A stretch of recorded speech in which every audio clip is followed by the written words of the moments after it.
Œuvre de Maria Valtorta, tome 2, chapitre 99, intitulé Discours de clôture à la Belle Eau.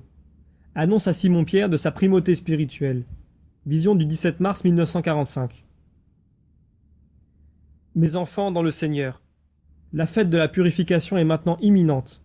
Et moi, la lumière du monde, je vous y envoie, préparée avec le minimum nécessaire pour bien la célébrer. C'est la première lumière de fête d'où vous tirerez une illumination pour toutes les autres. Il serait bien sot, celui qui prétendrait allumer une foule de lumières sans avoir la possibilité d'allumer la première. Et encore bien plus sot serait celui qui prétendrait commencer sa sanctification par les choses plus ardues, en négligeant ce qui est la base de l'édifice immuable de la perfection, le décalogue. On lit dans les Maccabées que Juda et les siens, ayant, grâce à la protection du Seigneur, repris le temple et la ville de Jérusalem, détruisirent les autels des dieux étrangers et leurs sanctuaires, et purifièrent le temple. Puis ils dressèrent un autre autel, firent du feu avec des pierres à feu, offrirent des sacrifices, firent brûler de l'encens, posèrent les lumières et les pains de proposition.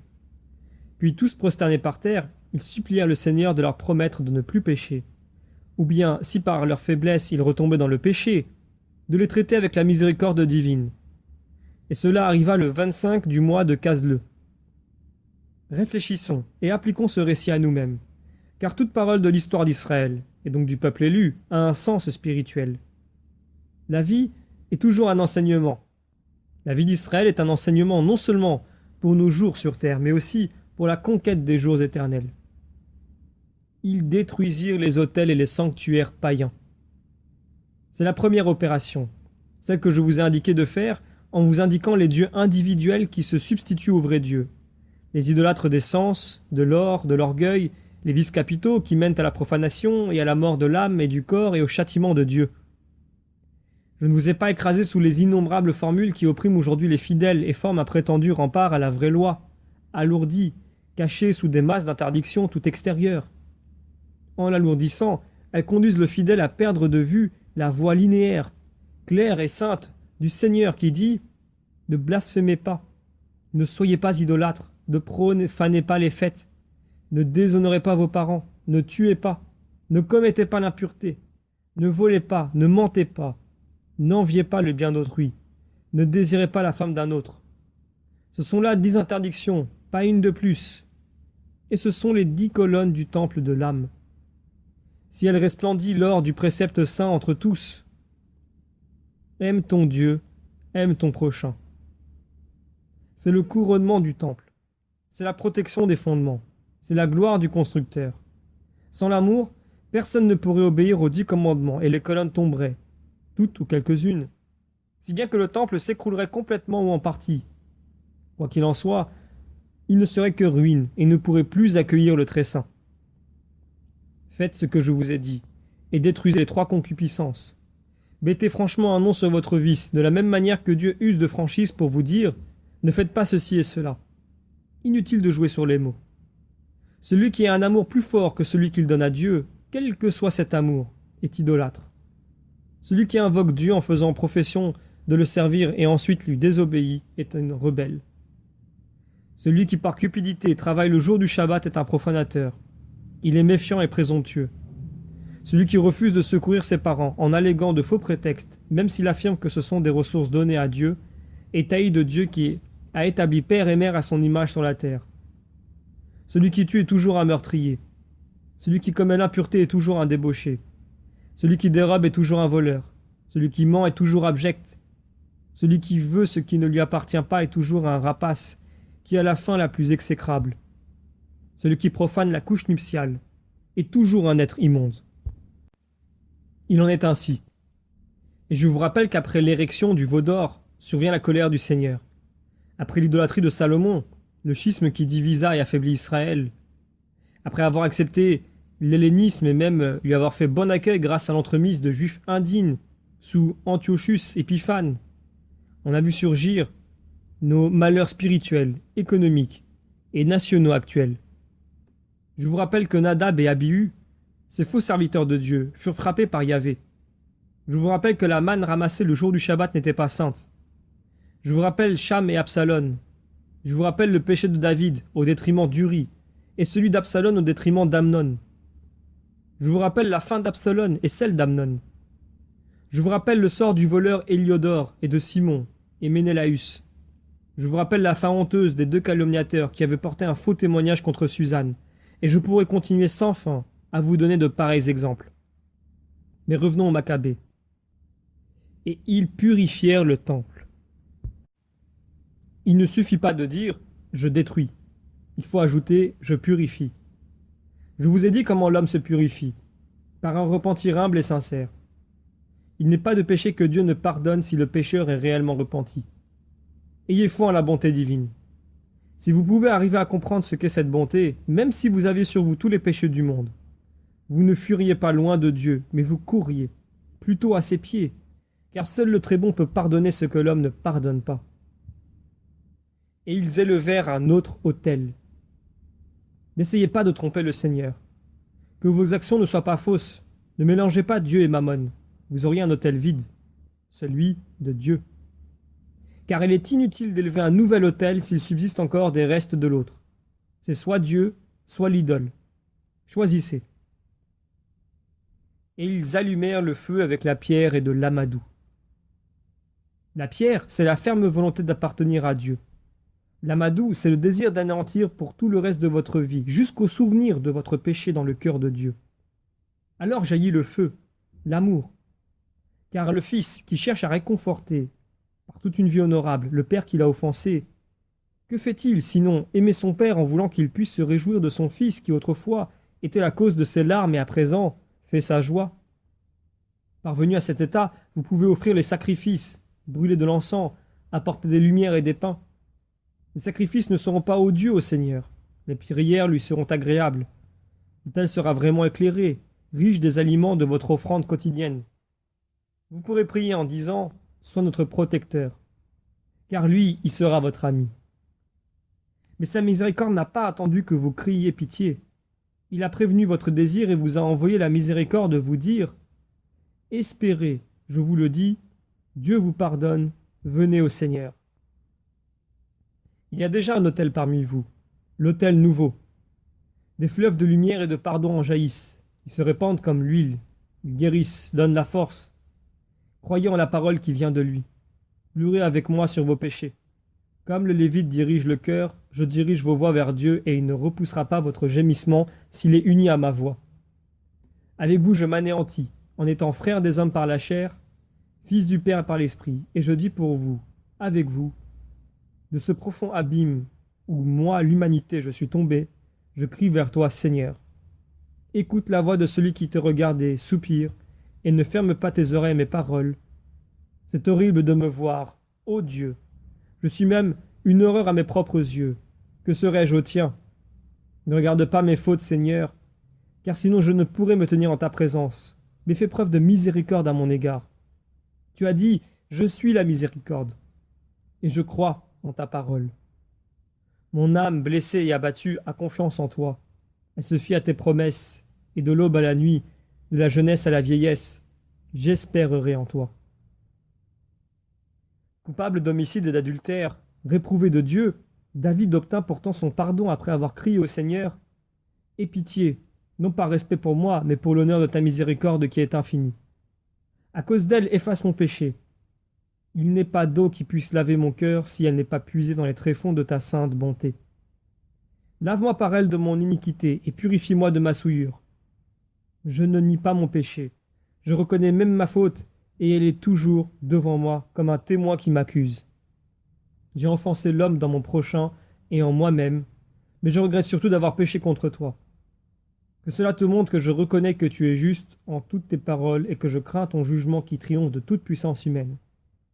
Mais considère, ô Éternel, que je suis né dans le péché et que pécheresse était celle qui m'a conçu, et aussi que tu m'as aimé, au point d'en arriver à me dévoiler ta sagesse et à me le donner comme maîtresse pour comprendre les mystères de tes sublimes vérités. Or, si tu as tant fait pour moi, dois-je te craindre? Donc je ne crains pas. Asperge-moi avec l'amertume de la douleur et je serai purifié. Lave-moi par les larmes et je serai pur comme neige. Fais-moi entendre ta voix et ton serviteur humilié exultera, parce que ta voix est joie et gaieté, même si elle réprimande. Tourne ton visage vers mes péchés. Ton regard effacera mon iniquité. Le cœur que tu m'as donné a été profané par Satan et par la faiblesse de mon humanité. Crée en moi un cœur nouveau qui soit pur, et détruis ce qui est corruption au plus profond de ton serviteur, pour que règne uniquement en lui un esprit droit. Mais ne me chasse pas de ta présence et ne m'enlève pas ton amitié, car seul le salut qui vient de toi est joie pour mon âme, et ton esprit souverain fait le réconfort de l'homme humilié. Fais que je devienne celui qui va parmi les hommes pour annoncer « Voyez comme le Seigneur est bon ». Marchez sur ses chemins, et vous serez bénis comme je le suis moi, cet avorton qui redevient fils de Dieu par la grâce qui renaît en moi. Et les impies se convertiront à toi. Mon sang et ma chair se révoltent et crient en moi. Libère-moi, c'est l'heure, toi le salut de mon âme, et je chanterai tes louanges. Je ne savais pas, mais maintenant j'ai compris. Ce n'est pas un sacrifice de bélier que tu veux, mais l'holocauste d'un cœur contrit. Un cœur contrit et humilié est plus agréable que les béliers et les moutons, parce que tu nous as créés pour toi, et tu veux que nous nous en souvenions et te rendions ce qui est à toi. Dans ta grande bonté, montre-toi bienveillant à mon égard et reconstruis ma Jérusalem, qui est aussi la tienne, celle d'un esprit purifié et pardonné, sur lequel on puisse offrir le sacrifice, l'oblation et l'holocauste pour les péchés en action de grâce et de louange. Et que chacun de mes nouveaux jours soit une hostie de sainteté qui se consume sur ton autel pour s'élever avec le parfum de mon amour jusqu'à toi. Venez, marchons vers le Seigneur, moi devant, vous à ma suite. Marchons vers les eaux du salut, vers les saints pâturages, vers les terres de Dieu. Oubliez le passé, souriez à l'avenir. Ne pensez pas à la boue, mais regardez les étoiles. Ne dites pas je suis ténèbres, mais Dieu est lumière. Je suis venu pour vous annoncer la paix, annoncer aux doux la bonne nouvelle, guérir ceux qui ont le cœur brisé par trop de choses, annoncer la liberté à tous les esclaves, et en premier lieu à ceux de Mammon. Libérer ceux qui sont prisonniers de leur concupiscence. Je vous dis, l'année de grâce est arrivée. Ne pleurez pas du fait de la tristesse qu'éprouve le pécheur. Ne pleurez pas, vous qui êtes exilés du royaume de Dieu. Je substitue l'or aux cendres et l'huile aux larmes. Je vous revêts d'habits de fête pour vous présenter au Seigneur et dire « Voici les brebis que tu m'as envoyé chercher. Je les ai visitées et rassemblées. Je les ai comptées. J'ai cherché celles qui étaient dispersées et je te les ai amenées, en les arrachant aux nuages et au brouillard. Je les ai prises au milieu de tous les peuples. Je les ai réunies de toutes les régions pour les conduire à la terre qui n'est plus terre et que tu as préparée pour elles, Père saint, pour les porter sur les cimes paradisiaques de tes montagnes fertiles, où tout est lumière et beauté, le long des rivières, des célestes béatitudes, où se rassasient de toi les âmes que tu aimes. Je suis aussi allé à la recherche de celles qui étaient blessées. J'ai guéri leurs fractures, j'ai refait les forces des faibles. Je n'ai pas laissé une seule brebis de côté. Celle que les loups au sens avide avaient le plus mise à mal. Je me la suis passée comme un joug d'amour sur les épaules et je la dépose à tes pieds, Père bienveillant et saint, parce qu'elle ne peut plus marcher, qu'elle ne connaît pas tes paroles, et que c'est une pauvre âme que poursuivent les remords, et les hommes, une âme qui regrette et tremble, une eau poussée et repoussée par le flot sur les rivages. Elle vient pleine de désirs, mais la connaissance de son état la retient.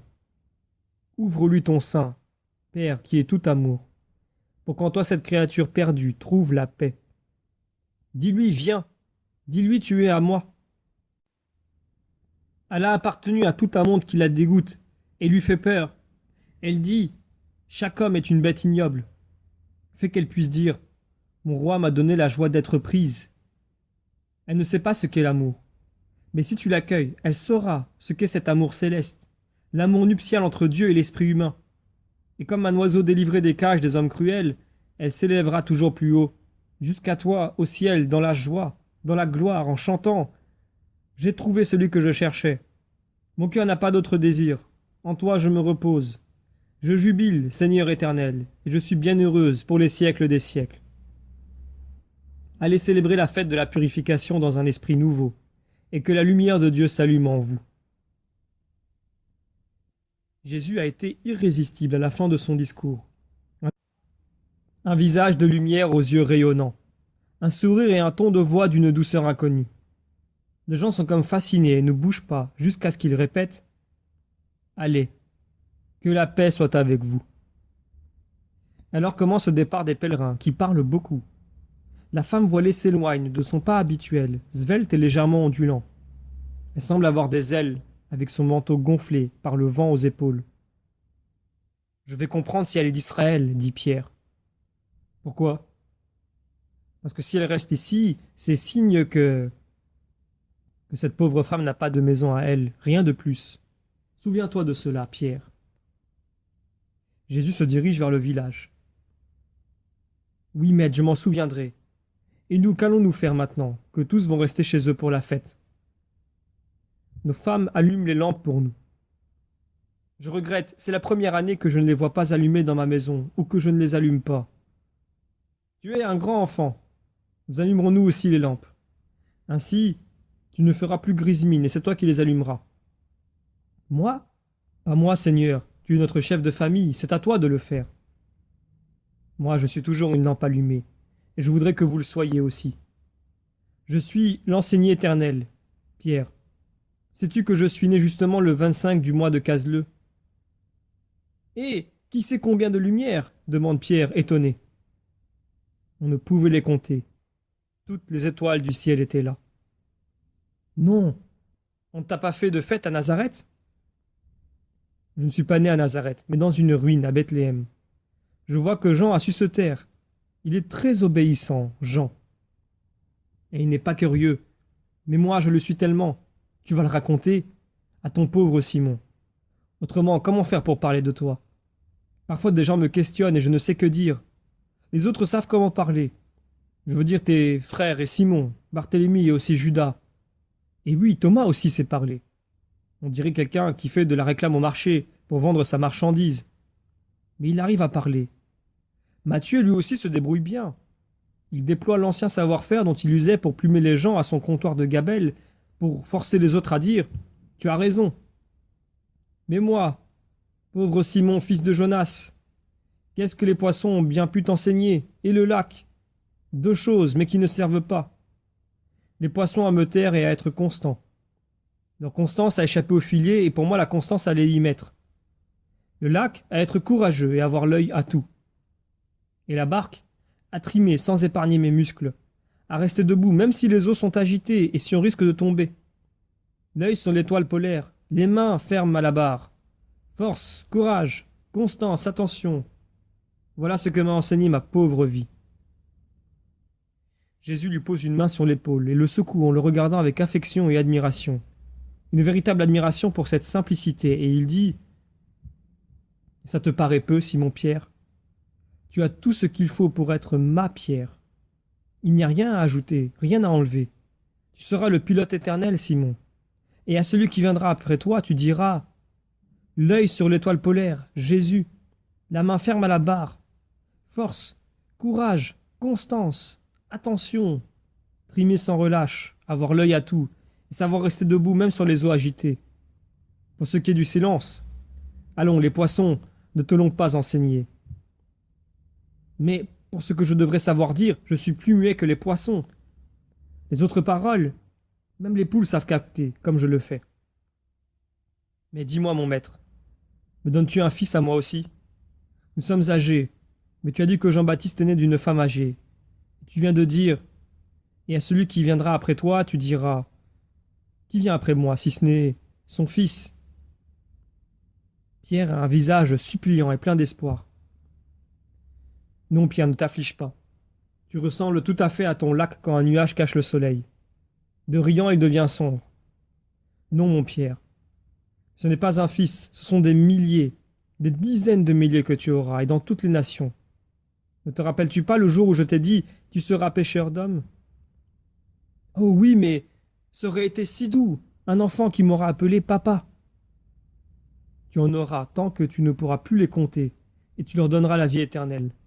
Tu les retrouveras au ciel et tu me les amèneras en disant « Ce sont les enfants de ton Père, et je veux qu'ils soient là où je suis. » Et moi je te répondrai « Oui, Pierre, qu'il en soit comme tu veux, car tu as tout fait pour moi, et moi je fais tout pour toi. » C'est avec une douceur sans pareille qu'il lui fait ses promesses. Pierre avale sa salive, partagée entre la peine de son espérance morte d'une paternité terrestre et les pleurs de joie d'une extase qui déjà s'annonce. « Oh Seigneur, dit-il, mais pour donner la vie éternelle, il faut persuader les âmes d'aller vers le bien. Et nous en revenons toujours au même point. Je ne sais pas parler. Tu sauras parler quand l'heure viendra, et mieux que Gamaliel. Je veux le croire, mais c'est à toi de faire ce miracle, car si je dois y arriver de moi-même... » Jésus rit, de son rire tranquille, et lui dit « Aujourd'hui je suis tout à toi. Allons au village, chez cette veuve. J'ai une obole secrète, une bague à vendre. Sais-tu comment je l'ai eue? Il est arrivé à mes pieds une pierre, pendant que je priais au pied de ce saule. On y avait attaché un petit paquet avec un morceau de parchemin. À l'intérieur du paquet, il y avait la bague. Sur le parchemin, le mot charité. Tu veux me la montrer? Oh, qu'elle est belle! Ça vient d'une femme. Quel petit doigt, mais combien de métal! Tu vas aller la vendre. Moi, je ne sais pas le faire. L'hôtelier achète l'or, je le sais. Je t'attends près du four. Vas-y, Pierre. Mais si je ne sais pas m'y prendre, moi alors, je n'y connais rien en matière d'or, moi. Pense que c'est du pain pour des gens qui ont faim, et fais de ton mieux. Adieu.